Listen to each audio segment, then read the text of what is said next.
situation that we faced during the Lee case. Now, remarks by Minnesota Governor Jesse Ventura. Minnesota is one of 44 states facing a budget deficit, and in his State of the State address, the governor outlined his plan for dealing with the shortfall.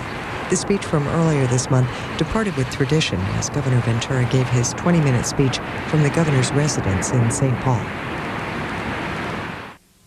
Good evening.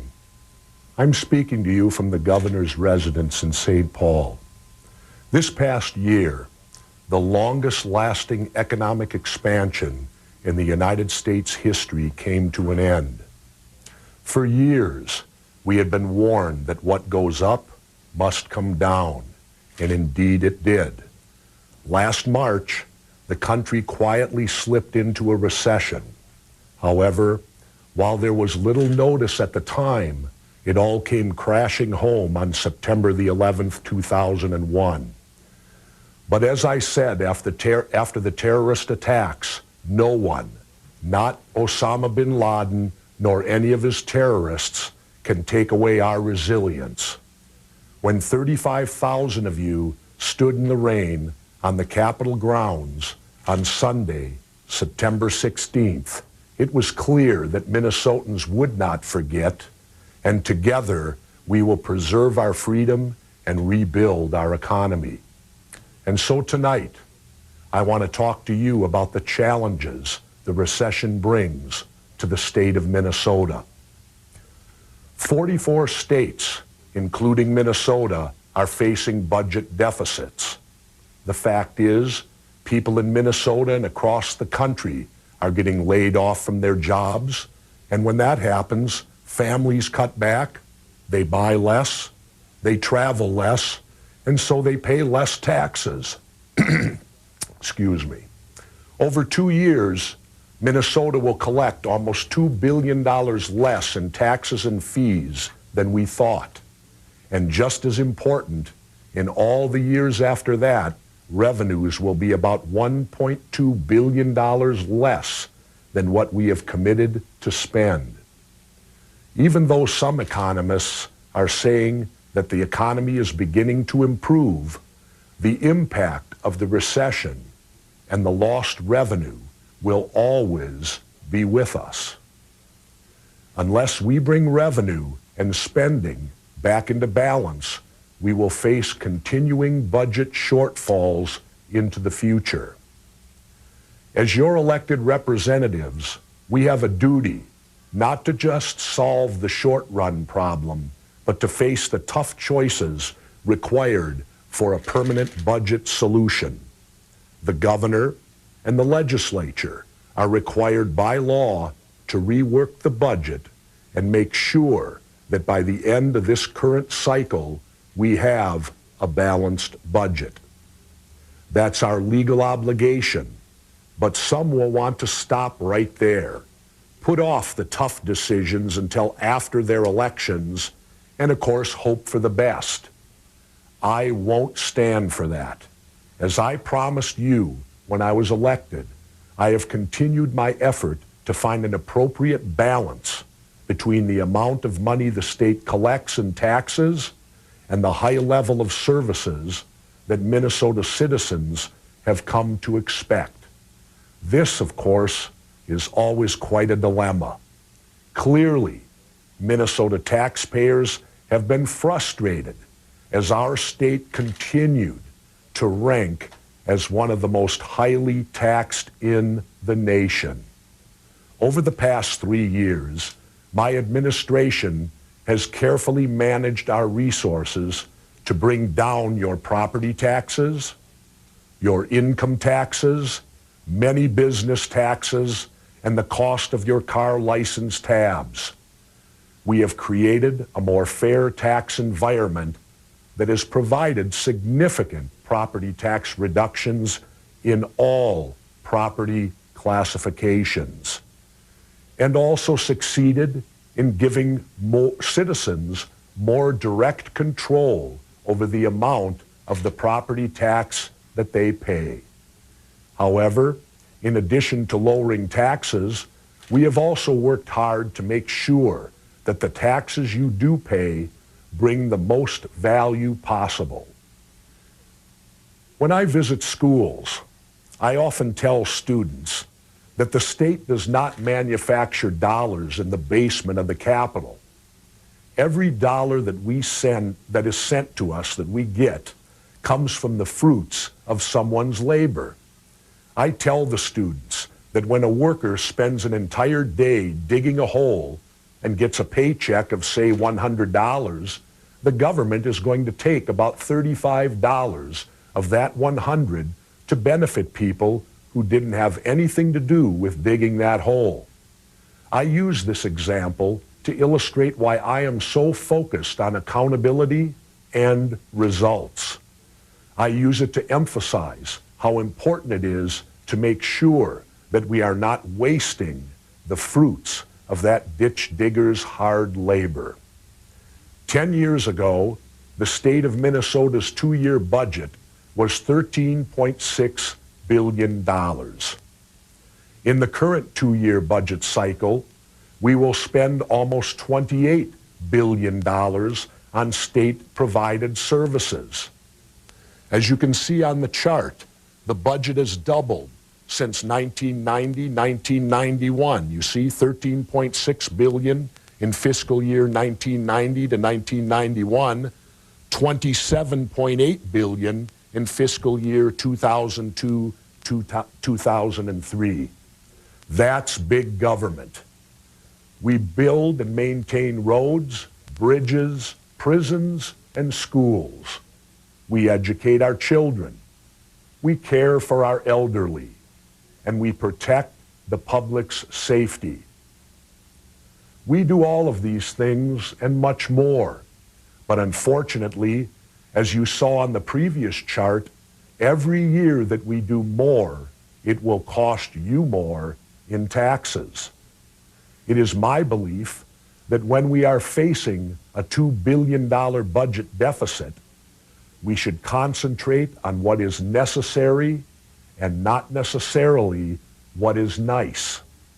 And so tonight, I would like to talk to you about how we might tackle this budget shortfall. Basically, we have three options: cut spending, raise taxes, or we could try to use election year budget gimmicks. The first two options are legitimate options. The third is just not responsible. But whatever we do, we need to do it quickly. We are already 6 months into our two-year budget, and every day that passes without making adjustments means there will be less money in the bank to cushion the blow of budget cutting.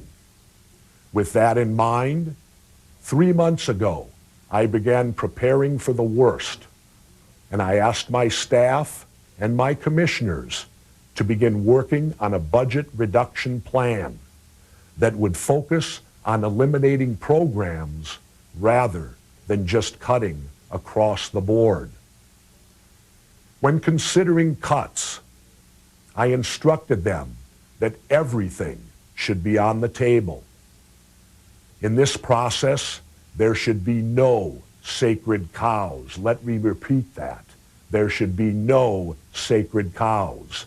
In addition, I met with legislative leaders and I urged them to work together with us, the administration, to develop a plan that could be implemented early this year. Clearly, under no circumstances will I tolerate this process dragging on and on, getting bogged down in political turf wars and end up spending even more of your hard-earned tax dollars on special legislative sessions. Now is the time to put aside election year politics and act quickly on what is in the best interests of the people.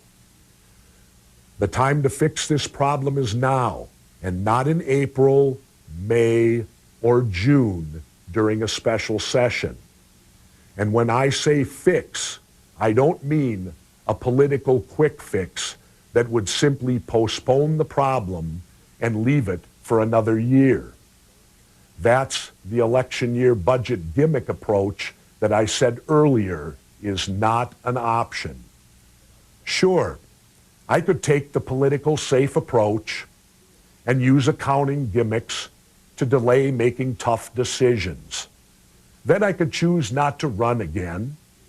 I could jump maybe on one of my wife's horses and ride off into the sunset and leave another governor and the taxpayers to deal with the mess. But I won't do that. After I was elected, I pledged that I would leave the budget in as good a shape as it was when I took over. Whether I leave this job this year or 5 years from now, I will not go back on that promise. Minnesota's leaders have worked hard to gain the respect of Wall Street, and along with only 10 other states, we have obtained the highest credit rating in the nation. That AAA credit rating allows us to borrow money to finance building projects at the lowest interest rate available. And consequently, that saves us millions of dollars in interest payments.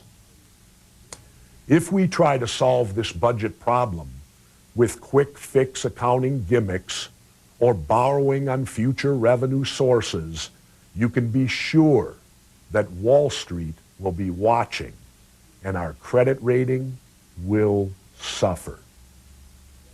I assure you that I will not allow our AAA credit rating to be put in jeopardy. And so now we must ask, how do we solve this problem? First of all, we are fortunate that we did plan well. Last year, we worked with the legislature and provided a beefed up reserve fund of $653 million. We left $235 additional million in the budget that we didn't spend and provided a $350 million cash flow account. But it's very important to understand that while these funds help us in the short term, they will soon be gone and not available for the long term. This money helps, but only to give us a little time to make the real tough decisions. Likewise, some argue that if we had not given rebates, we could have avoided this problem. But the truth is, the rebate money was a one-time surplus that would have not solved the long-term problem of reduced revenues as a result of a national economic recession. Remember, if the rebate dollars had been used for new spending or permanent tax cuts, our budget problem would be even worse. When I hear that rebate argument, I simply point out that if the rebates were the problem, why do 43 other states, most of whom didn't give rebates, now have budget shortfalls? That's false information on the rebates. And so, the answer to what we do is obvious. First, we must cut our expenses. But as I said, that will not be easy. Consider this. Of the entire $28 billion general fund budget, only 5 budget areas consume 85% of it. As you can see on the chart, the 5 are K through 12 education, higher education, state aids sent to local governments, health care, and human services. Even more revealing is that if you combine K through 12 education and higher education, the two make up over 50% of the total $28 billion budget. Another tough example is health care. After education, it is the largest area of state spending and at a growth of 29% from the last biennium It is the fastest growing spending item in the budget. Remember, the more we spend, the more fruits of the ditch digger's labor must go to the government. I warned you that this isn't going to be easy. For example, let's look again at the Big Five budget areas. Notice that a huge part of the state's budget is given to cities and counties. As you can see here, education, K through 12, and higher education consume half of that budget, and here's the intergovernmental aids. Because one purpose of these payments to local governments is to hold down property taxes, some might question if it's working, it is a substantial amount of money and may very well have to be part of the overall budget solution. However, if some reduction of the aid to cities and counties does become a reality, I would expect them, cities and counties, to use their reserves, cut their costs, and reduce their services, just as we will do at state government. Only as a last resort should local property taxes be raised. Of course, after considering how difficult it may be to cut spending, I fully expect some citizens may lean towards raising taxes. But as I said earlier, I am not looking for an easy way out. While I am not ruling out any option, I want to cut spending first, and I will adamantly oppose any undoing of the major tax reforms and accountability measures we passed last year. However, in fairness, I have said that every legitimate option should be on the table, and therefore we should talk about taxes that could be raised to avoid even bigger spending cuts. For example, some people have suggested increasing the gas tax. After all, it hasn't been raised in 12 to 13 years. Likewise, others have suggested raising the tax on cigarettes and tobacco, which if we could bring it up to the level that Wisconsin has it, which is much higher than Minnesota's. Still, extending the sales tax to clothing could be talked about, or revisiting my proposal to lower the sales tax rate but extend it to some services. Those are just some of the taxes you will hear about. We will work with you, legislators, and economic experts, not only to find every dollar, but also to ensure that every dollar we find is used to its greatest value. In that effort, 1 week from today, I will present to you and the legislature a budget balancing plan. My expectation is that people in the legislature will review and debate the plan and be prepared to act on the plan in the first week of the session that begins on January the 29th. If, after the first week of the session, the legislature is not ready to begin taking action, I assure you that I will not stand by and watch our state's fiscal integrity be dragged into a political quagmire. At the appropriate time, I will begin to use my executive powers to begin cutting our expenses and avoid a budget deficit made worse by inaction. It is absolutely imperative that the executive and legislative branches work together by acting in the best interests of our taxpayers and not politicize this process.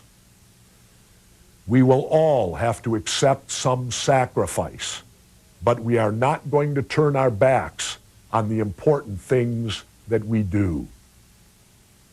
We have a workforce that is talented and dedicated to the job that must be done. We understand the added responsibility that the war brings to our mission, and we will not I repeat, we will not sacrifice your safety. We understand that you expect the state to continue to invest in and protect the state's infrastructure, and we will. And finally, I hope you will understand that while tonight I chose to emphasize the most important challenge before us, there are things going on in our state that we can all be very, very proud of. Our state and many of its cities are often cited as the best place to do high-tech business, the best place to raise a family, and one of the healthiest states in the nation. We must be doing something right. The terrorist attack on our country and our national economic recession are having a tremendous effect on the state of our state. But be assured, we will not bow to the forces of evil, nor will we shrink in the face of economic hard times. Thank you very much for listening and watching. Good night, and I wish everyone in Minnesota a very, very happy and prosperous New Year. Thank you.